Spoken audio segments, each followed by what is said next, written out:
let's do introductions, because if Nathan pops on, so if you want to introduce yourself, Nathan, as to why you're on this call with Chuck and I. Sure. My name's Nate Arnold. I'm Chuck's attorney and many other state and health workers attorneys dealing with Governor Inslee's vaccine mandate. Okay. And now we're talking with the Washington State Fire Marshal, Chuck LeBlanc. And Chuck, how long have you been in that position? It'll be 5 years next May. Okay. So but I do have almost 33 years with the State Patrol.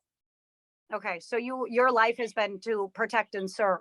And so when it comes to COVID, obviously, if it were safe for you as well, that would be your MO, to protect and serve. So when this mandate came down, obviously COVID is, I've heard you say it's not about being anti-vaccine.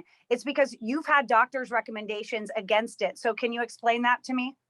Yes, like I said, I scheduled a time to meet with my doctor to discuss the vaccine mandate and whether or not that's something that would be a viable option for me. I've had my own concerns about the vaccine, but I wanted my medical doctor to give me their recommendation based on their training. I'm not a medical doctor, they are. So I met with my doctor. We talked about mainly a couple of things that I've had in my past, which are cancerous tumors removed from my bladder, along with an anaphylactic shock episode when I was receiving a shot up in Everett many years ago, but it was only one episode, and it's one episode I'll never forget. Anaphylactic shock can actually kill you. And so having a propensity to have a response of anaphylaxis and coupled with my cancerous tumors that were removed, my doctor was very concerned that I would get the vaccine and recommended against it. He then provided me a letter for my employer, the State Patrol. I immediately submitted that letter to the State Patrol along with my my typed request for an exemption. That was accepted. I met with the chief of the State Patrol on the 20th of September, along with the commander of the HR division. And we had a discussion about my exemption request. I was told in that meeting that my exemption request was being accepted, but then I was told it could not be accommodated. So there was no accommodation. And the way it was put to me was, because I'm in a forward-facing position, that there was no way that they could accommodate me. And therefore, I no longer met the requirements of my job description. And as of the 19th of October, I could no longer stay in the position. Okay, so I mean, that's 10 days away, right? Even if you were to get the vaccine tomorrow, would you even be eligible? Doesn't it take 2 weeks for it to be fully vaccinated? So aren't you past that threshold anyways at this point? I am past the threshold at this point, absolutely. I believe October 4th was the last day that I could have gotten the shot for the first round anyways. But again, what I'm being asked by the governor under his mandate is to play Russian roulette with my life. And, frankly, my family is too precious and too important to me to take a gamble like that. It's not worth the gamble for me. So unfortunately, I'm not going to get the jab. And what the State Patrol does as of October 19th, well, that's in their hands. Have you been in talks with what that looks like for you, vacating your position? Who would fill that position? I know that across the state, first responders they're not, a lot of them are not taking it. And so there are going to be a lot of positions vacated through even Seattle police. We're seeing that as an issue. Has there been conversations about what that will look like with a vacated position as high level as yours? Actually, we already have a process in place for these. For example, I was on vacation when the governor announced the mandate and I was out of state. While I was out of state, I have a person acting in my position for me. So I have 2 division commanders in my bureau. One of those division commanders will always step in during my vacancy. And in this case, I imagine it's going to be exactly the same, that as of October 19th, when I'm no longer permitted to stay employed, the chief will reach out to one of those division commanders and say, okay, you're going to be the temporary acting state fire marshal until a replacement is found. And then they'll start the process to find a replacement. I mean, what does that feel like for you spending now so 33 years in just Washington State Patrol and then 5 years as a fire marshal? Is that what it is altogether? So 38 years serving or 33 years total? 33 years total, 26 years Okay. as a commissioned trooper, all the way up to captain. And then the last 7 years, or excuse me, 6.5 years, I've been with the State Fire Marshal's office, last 4+ years as the State Fire Marshal. So what does that feel like I mean, you had that hope that, your life and your health was going to be prioritized and you were going to be able to keep your job. You've spent most of your life serving our state. So what does that feel like coming down? That's a state mandate, right? Because the national one is for the federal employees, and then the 100 or so employees, there's kind of some wiggle room. So while you serve this state for 33 years and this state mandate is coming down, basically crushing you, how's that feel to you? Can you explain is there frustration or sadness, or where are you at? If there was one word to describe where I'm at, it hurts, to be honest. 33 years, I believe I've given the very best service possible in every position that I've held. And I feel now like the state is simply discarding me with the garbage. It really feels that hard, and it hurts the heart, to be honest. What I've heard from a lot of first responders and a lot of people that have really been on the front line, such as yourself, there's a phrase kind of that you guys went from hero to zero really, really fast. And you were on the front lines for 2 years, roughly, putting your lives and your family's lives at risk. So when you say that you don't meet the requirements to do your job, was what you were doing, I mean, you had to protect and serve. Where were you at when that was the call? Hey, go out there and you could potentially die every single day, which in your job, that's a risk. But at that level where you're dealing with a pandemic and the precautions were there, but still, it was, you were risking your life at another level. And now you're here. So when you got that call to go out and be on the front lines in the pandemic, where were you guys at? How was your morale, and how did you guys get through that as a team? That's an interesting question. Honestly, we were like everyone else. We were unsure of what our next steps were supposed to be, because one minute we're being told to wear masks. The other minute we're being told masks aren't necessary. So the whole pandemic has really been ups and downs. 1 minute we're doing one thing, the next minute it's not necessary. So it's been confusion. It's been mass confusion across the entire state, if not the country, obviously. Within the fire service and within the patrol, we didn't know, what are the things we're supposed to be doing? And everyone was frantically trying to follow CDC guidelines, Department of Health guidelines. But then within the state, you have to follow the specific county health department's guidelines. For example, I run the Fire Training Academy up in North Bend, which is in King County. I also run the Prevention Division, which is primarily all across the state, but headquartered in Olympia. Well, so I got Thurston County Health District priorities. I've got King County, Health District priorities telling me what we should and should not do at the Fire Training Academy, where we're training recruit firefighters. So it's the constant, I'm not sure. I don't know what to do in this situation. We armed ourselves with all the proper PPE that has been put out there. We started donning that PPE. We started wearing it on a daily basis. This is what got me through this entire pandemic, is the PPE. Now, in my case, I actually did get COVID just this past June. I was very sick, very ill. And so I do have natural immunity because I had it naturally. Mm-hmm. I asked if that could be taken into account. It can't be taken into account. The only option I was told in this whole thing is I have one option and one option only. To keep my job, I must get vaccinated. And in my case, since the vaccination could put me at even worse or more risk, again, being told that I have to gamble with my life to stay employed, well, to be quite honest with you, not worth the gamble. My life is worth far more than what my salary is at the state level. Well, you're no good to the state if you're not here either, if That's correct. you know, if that happens. So I did reach out to the Washington Department of Health asking them if there was any kind of exemption for someone in your particular position. My family members have also been told by their doctors not to get the vaccine. There's no exemptions. Is there, I mean, and you know, Nate's on here too. Is there any kind of conversation where, I mean, you're talking about these ups and downs. We're at a down point right here for you, Chuck. So is there any option or any kind of light at the end of the tunnel that maybe they're going to make exceptions for people that have these doctors' recommendations at all?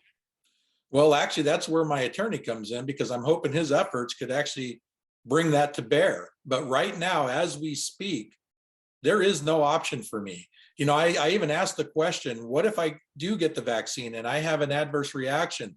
What then? I was told that, well, then that becomes a workman's comp issue, and it goes through L&I. So basically, my family would be compensated if I die as a result of the vaccine. And I'm like, you know, I mean, I just can't even get my head wrapped around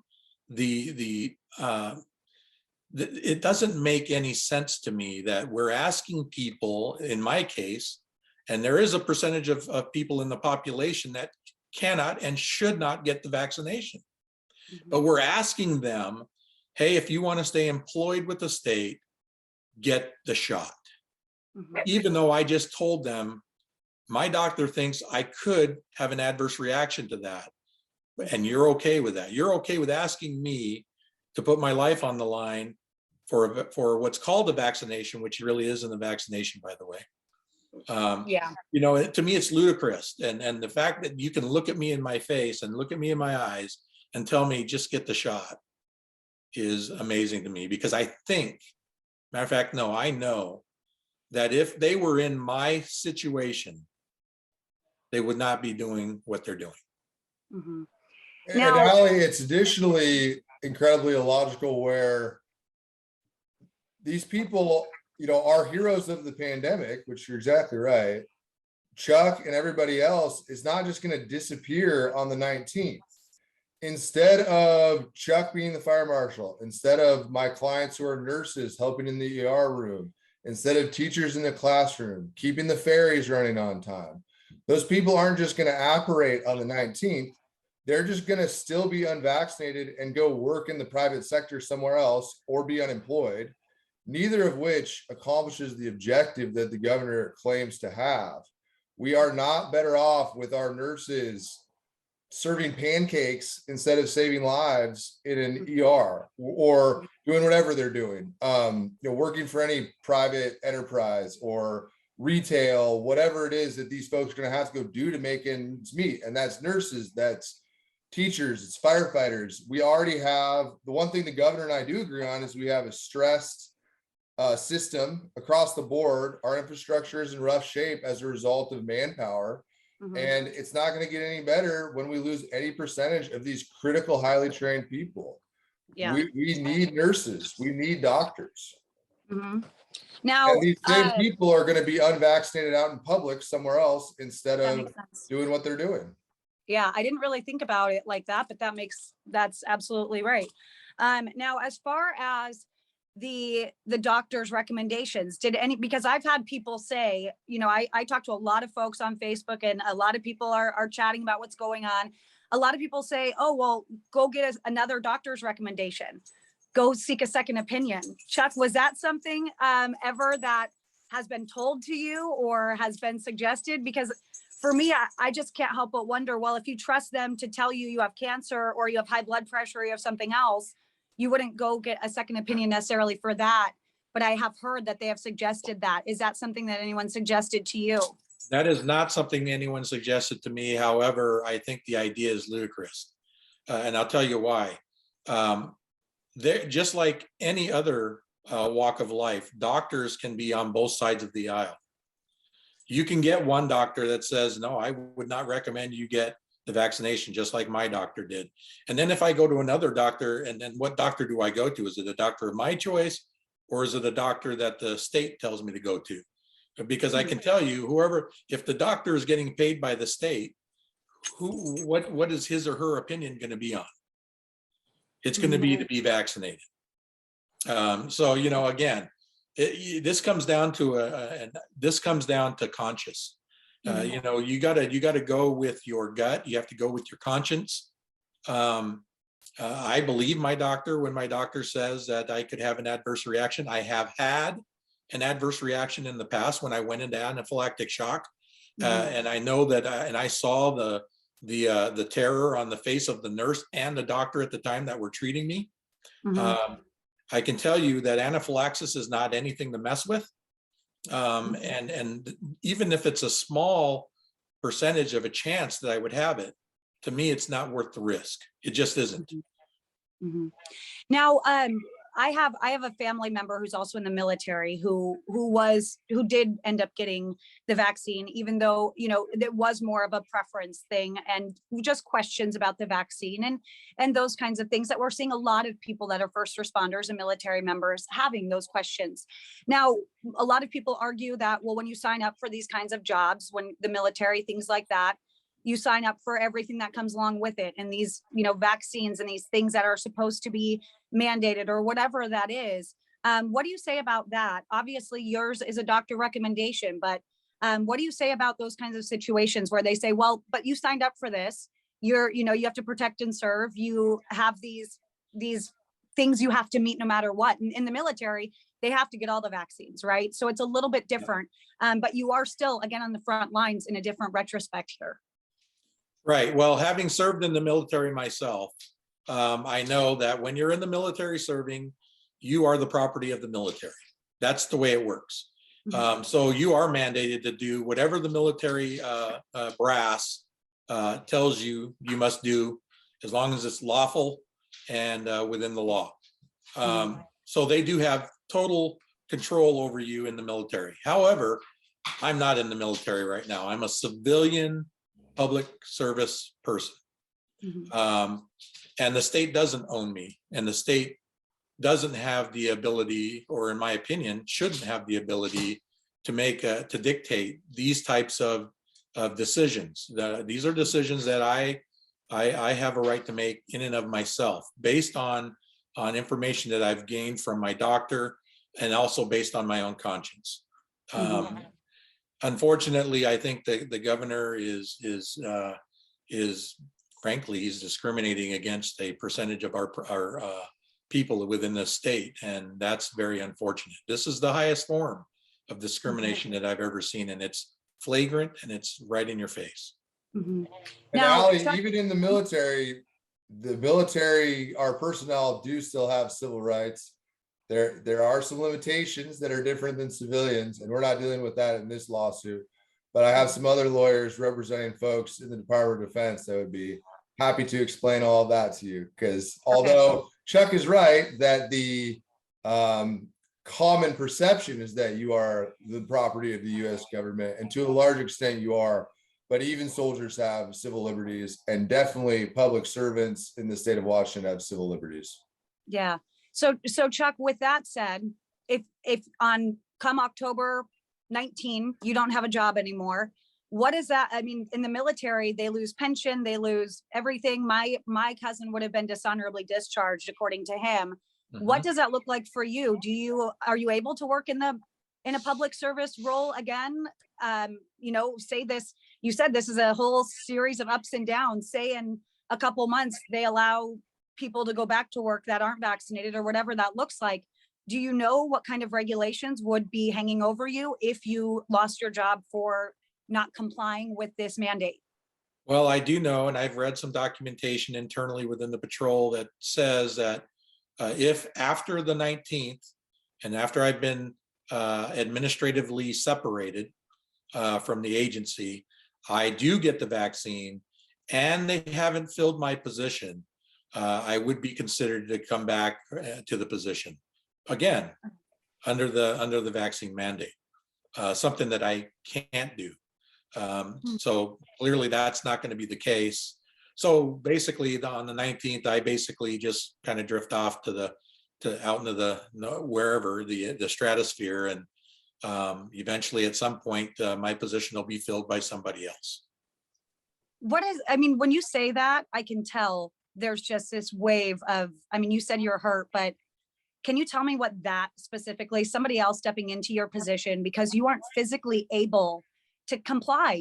You aren't, this isn't a choice thing for you, which is why I'm talking to you about this, because we at the beginning, we said, we know COVID's real. We know that, you know, people have their preferences, but for you, it's not even a choice for you. So how does that feel knowing someone is going to step into your position and do the job that you've worked very hard to obtain and to preserve and to maintain? How does that make you feel?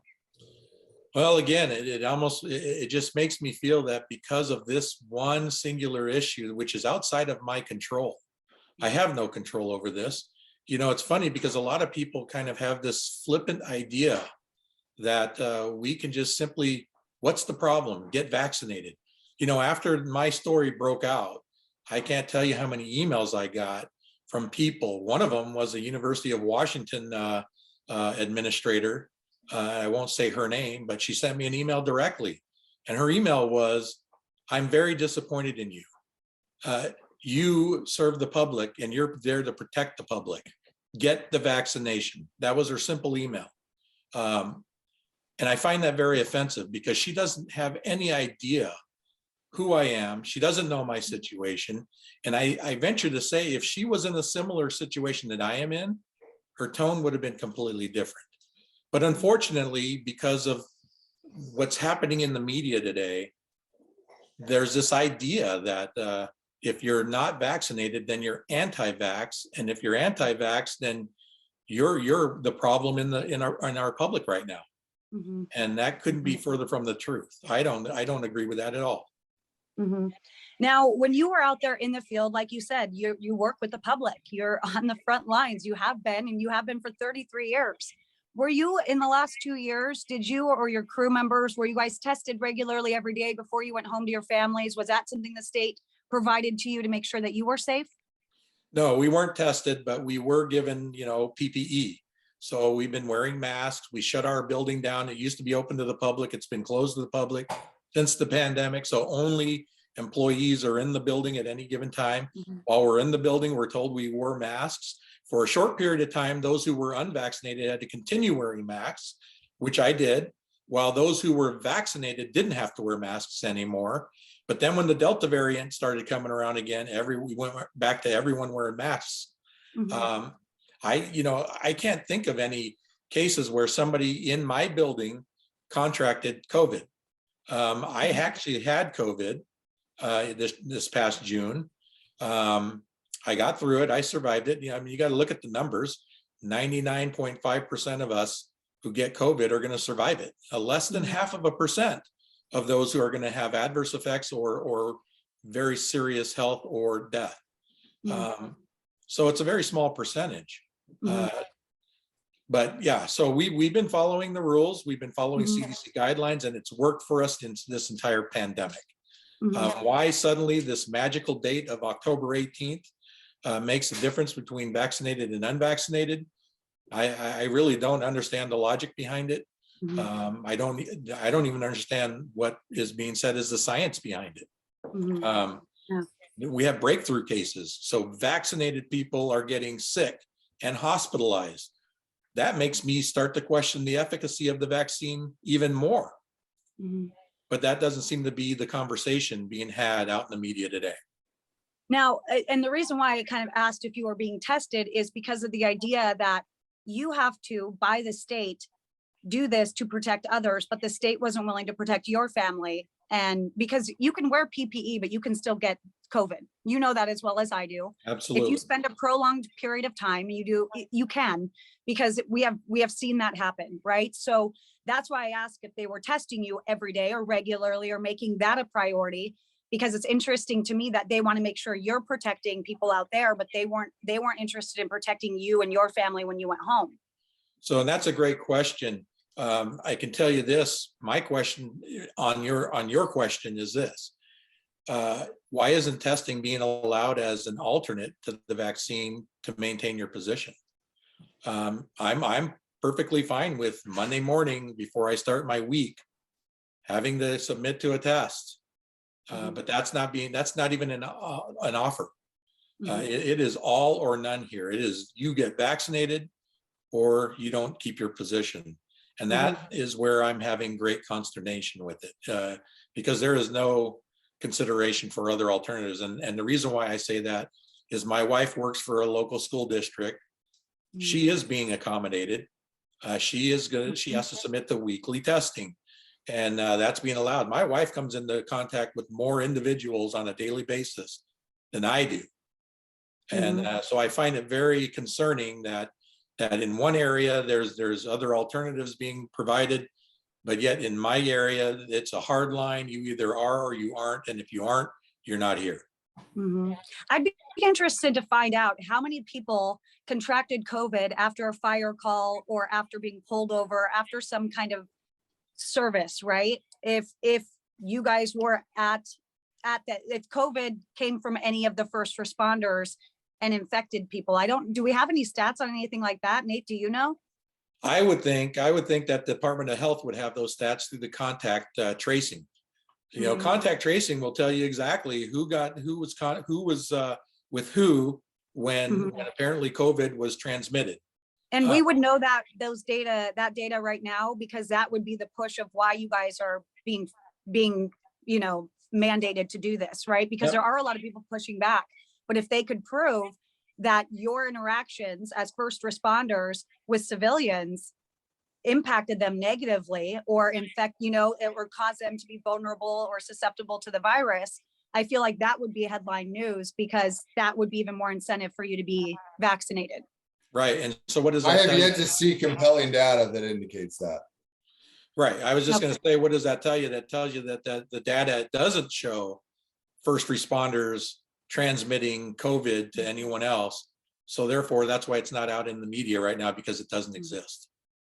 Now, do you feel that the solutions are becoming worse than the problem at this juncture? I mean, your opinion solely on that. I think the governor has tunnel vision on this whole thing. He has one end in mind with this thing, and that is to get the vaccination into the bodies of every state worker. And that's without any evidence that it's going to make any difference. When you consider the breakthrough cases, that's telling me, okay, even if I did get vaccinated, I'm still susceptible to getting COVID. It's not going to stop me getting the transmission. So what is the efficacy of the vaccination? I don't know. I think that's a question everybody should be asking, because it's startling to me that you have breakthrough cases happening in a situation where you have vaccinated individuals getting hospitalized with COVID.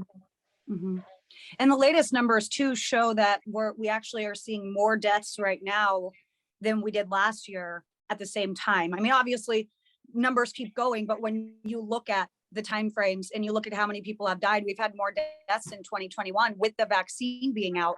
So what does that make you feel, having this mandate looming over you as well, with those like new numbers literally just coming down, I think this week?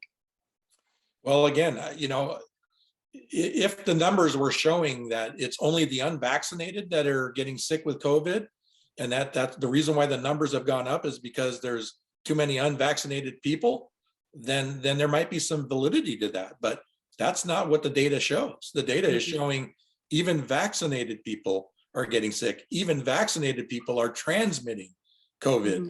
So again, why we're even having a conversation about vaccinated and unvaccinated at this point, when the data shows that the efficacy might be a major issue and probably the issue, it's astonishing to me. Now, I mean, we can't eradicate this pandemic, and especially in the space that we're at, right? But what's a better option, or what's a solution? Like you said, Nate said, we can't have our first responders are not going to be as valuable, and they need to be doing their jobs that they're good at, not working in fast food restaurants or doing other jobs that they weren't out there trained to do. So where do you fall on that? Well, I think come October 19th, we'll see the true damage that this mandate is going to pose on the state as a whole. I think when you see the the response times, and the abilities of first responders to actually get to the emergency events, to provide that critical aid and critical response to situations. And then when you see that we can't do that anymore, I think the public is going to be really, ultimately the public is going to be the ones that are going to pay the highest price. Yeah, that's something that there is a big domino effect, right? On either side, we're seeing a lot of things that are a cause and effect right now, of course. And again, we're not discounting the virus. We're not discounting that the virus is real, that the vaccine has worked for some, that the vaccine does, maybe lessen the severity of some people's COVID cases. But like you said, your doctor has recommended against it. You also have had COVID, which we have heard some of the top scientists even talk about that immunity. So tell me a little bit more about that and why they won't accept that. Had they, other than just saying, no, that's not good enough, the natural immunity part, what are they saying on the state level? So I have gotten zero specific detailed response to my request. It was one meeting on September 20th when I met with the chief and the HR director, and they simply said, hey, we accept your exemption request, but we simply cannot accommodate you without you being vaccinated. What happened? Because I saw that with a lot of our state employees. I mean, they even, some of them had religious exemptions, things like that. Again, that's their prerogative, but your doctor literally told you could die by getting the vaccine. So.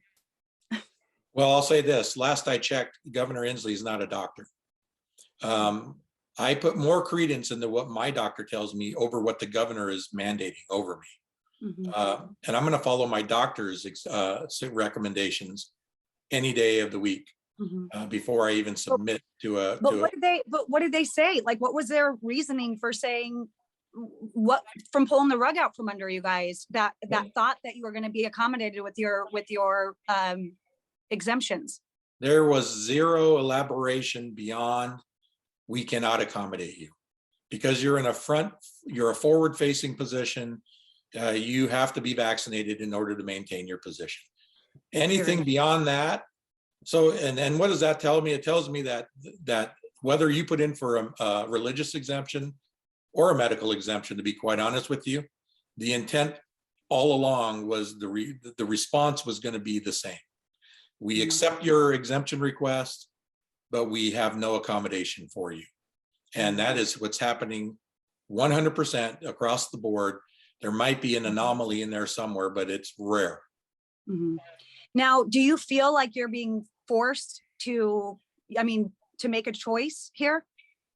Yes. This is definitely a choice under duress. And the choice I have to make. It's not a choice I want to make. It's a choice I have to make, which is to vacate my position. And Allie, it's both legally and logically, it's no choice at all. Chuck's doctor says this might kill you. That's not a choice. Yeah. Now, when someone says, though, because that is kind of what a lot of people say, right? Well, you have a choice to work there. You don't have to work there, right? So Chuck, what would you say to that you don't have to work for the state? Well, easier said than done. I can say this, people who aren't standing in my shoes, easy to make that type of a comment. If they were standing in my shoes, guarantee you they would not make that comment. And Allie, we follow that same line of logic. We can apply that to any discriminatory behavior whatsoever. I could say, I'm no longer going to have women work at my law firm and say, oh, well, it's your choice to not be a woman. Like, it's not Chuck's choice to have anaphylactic risk, right? But is it his choice to work for the state?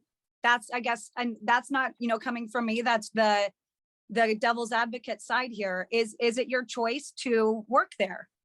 Well, and that same line of logic could be used to approve of any type of bad behavior that an employer ever did, discriminatory and otherwise. So we have laws in this state and in this country that protect employees We have discrimination laws. We have the ADA. We have the Washington Law Against Discrimination, Title VII of the Civil Rights Act.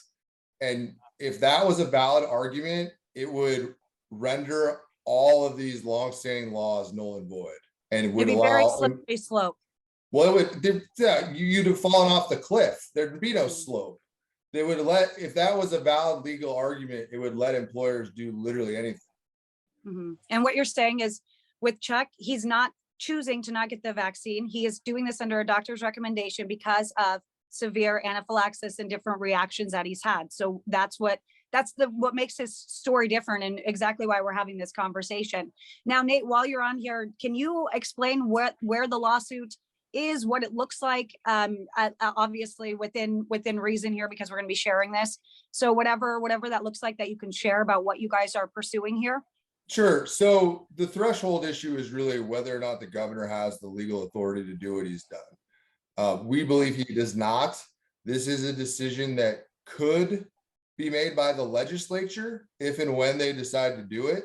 That is based primarily on the Washington State Constitution, which is not an absolutely unique document, but it's different from one state to the next. So this is something the legislature can do. It's something the legislature has done in other circumstances. We have a school children vaccine mandate. That law has been on the books for a long time. It's a very easy task for the legislature. All they have to do is copy that, change a few terms, and keep the same actually broad exemptions, and then actually have accommodations occur afterwards. And we wouldn't be having this conversation. It's as simple as that. For whatever reason, the legislature doesn't want to do their job and go in Olympia. And it's particularly disturbing because one of the powers the governor does have is to call a special session of Congress. So he could call our legislature together to address these issues, but he's chosen not to. Instead, he's just decided to treat the people of Washington as if he's the king. And under our system of laws, he just isn't. So that's really the first issue. In addition, the executive order violates the very law that it purports to rely on in its enforcement mechanism. And so then after we deal with the separation of powers issues, there's some issues about its constitutionality. It is clearly having a discriminatory impact on people with religious beliefs. It is having a disparate impact upon people of color based on the based on the data that the state's Department of Health has published prior to the mandate. That showed that Hispanic people, particularly, were not taking the vaccine. So there's cultural reasons for that. There's religious reasons for that. There's historical reasons for that. When the governor has that data at his fingertips and he executes an order that is completely inflexible, the inevitable result, and we're seeing it, is those protected classes of people being forced out of government and healthcare. That is not okay on a personal level. It is also not legal. So the other issue that we have, and what we've talked a lot about here with you and with Chuck, is the exemption and accommodation, the laws where that is required. There are several different laws where that is required. The test is, can the employee be reasonably accommodated without an undue hardship on the employer? And here in Chuck's case, for example, where he has natural immunity, the accommodation is do nothing. And he was also willing to be tested every day if that was what they wanted him to do. And do nothing cannot be an undue hardship. I have clients who have teleworked pre-pandemic. They are now suspiciously being called into the office and then saying they'll be terminated. I have clients who are working 100% via Zoom as juvenile probation counselors. Their so-called accommodation has been to take a demotion and go work in the juvenile detention center. They'll be unvaccinated there. They'll be in public instead of being at home. That makes no sense. There's this sort of government fetish to have people be vaccinated no matter what the cost is.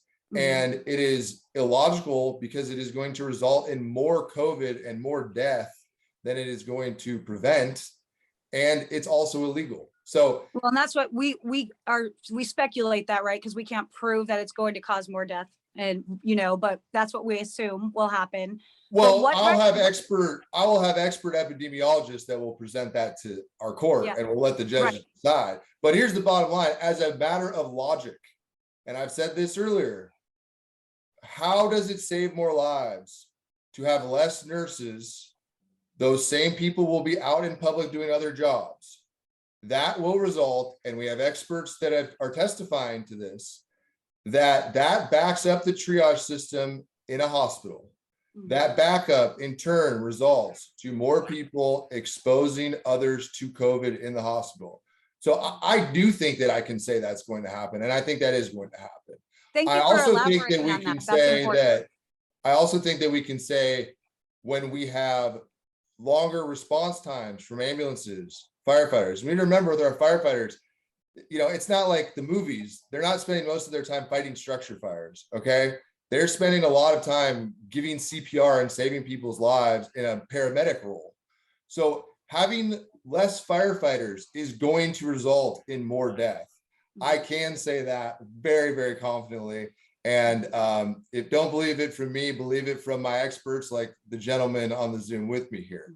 Well, and I appreciate you breaking that down, because again, this is all going to be shared. So I don't want people to counter and not have had that conversation, because what you're saying is valid. And that I'm glad that you went into that a little bit more. Now, do you know, like you said that Governor Inslee has not called the legislature to really be advised on this. Do you know under what recommendations he's acting on this situation here with no variances at all, no exemptions at all? Like whose recommendations is he taking?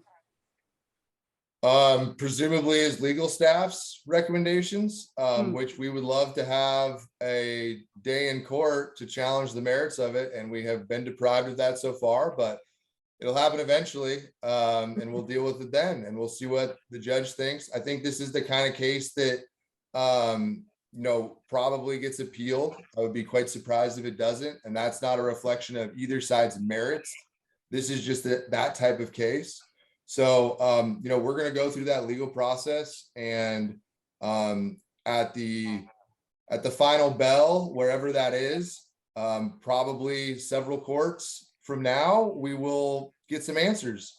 And in the meantime, best case scenario, you're going to have a much more difficult commute, and worst case scenario, the ambulance isn't going to get there in time.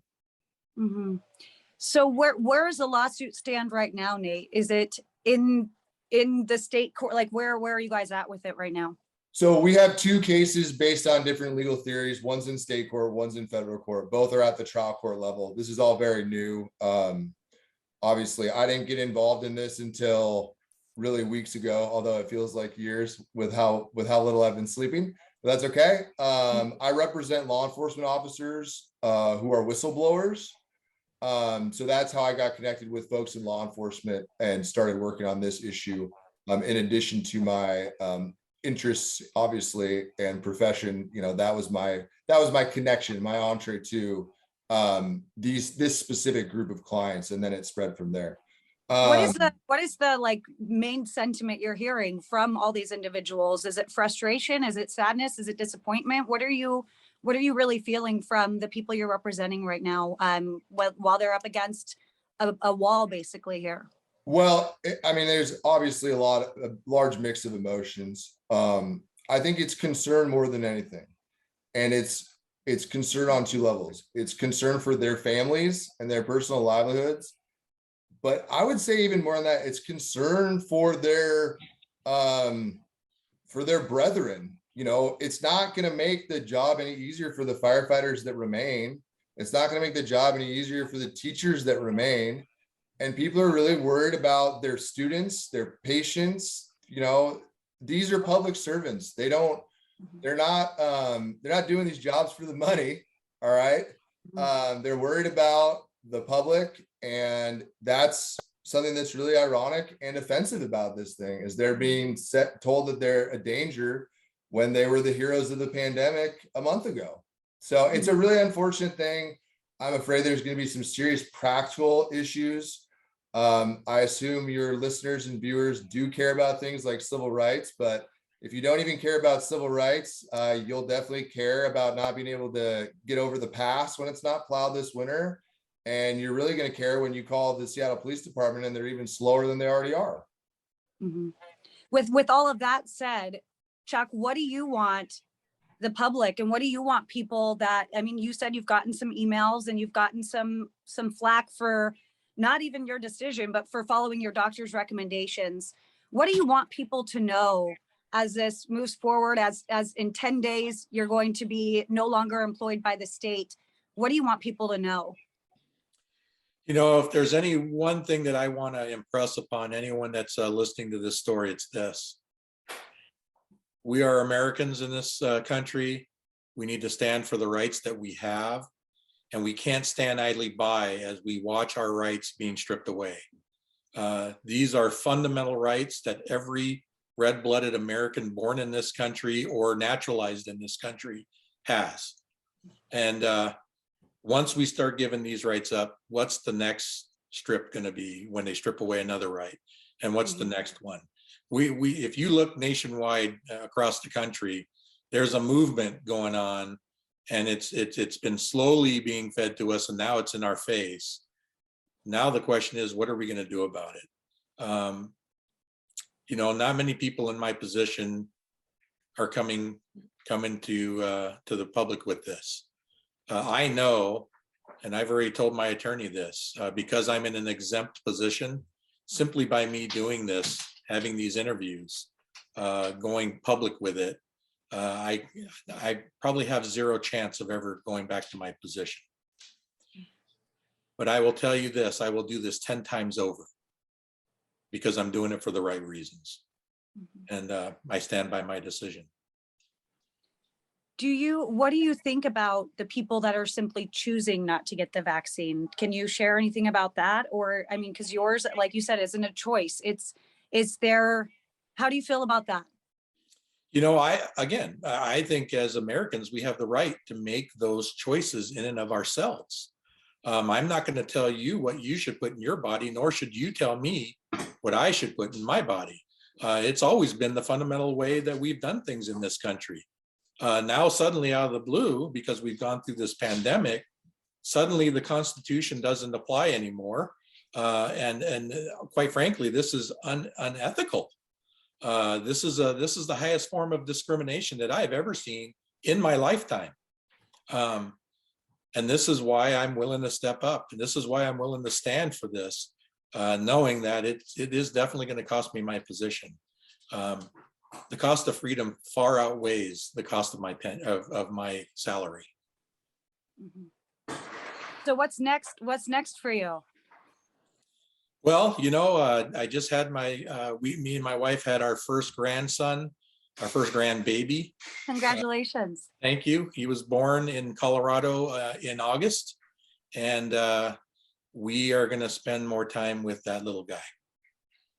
Well, my prayers and my hopes are with you and your family, and I hope that whatever needs to happen for you happens, Chuck. I really do. I'm sorry that everybody's going through this on both sides. There's a lot of angst and feelings out there that aren't positive ones. So I'm sorry you're stuck in the middle of it. And thank you for your service. Thank you for your service. I appreciate that. Thank you so much. Thank you.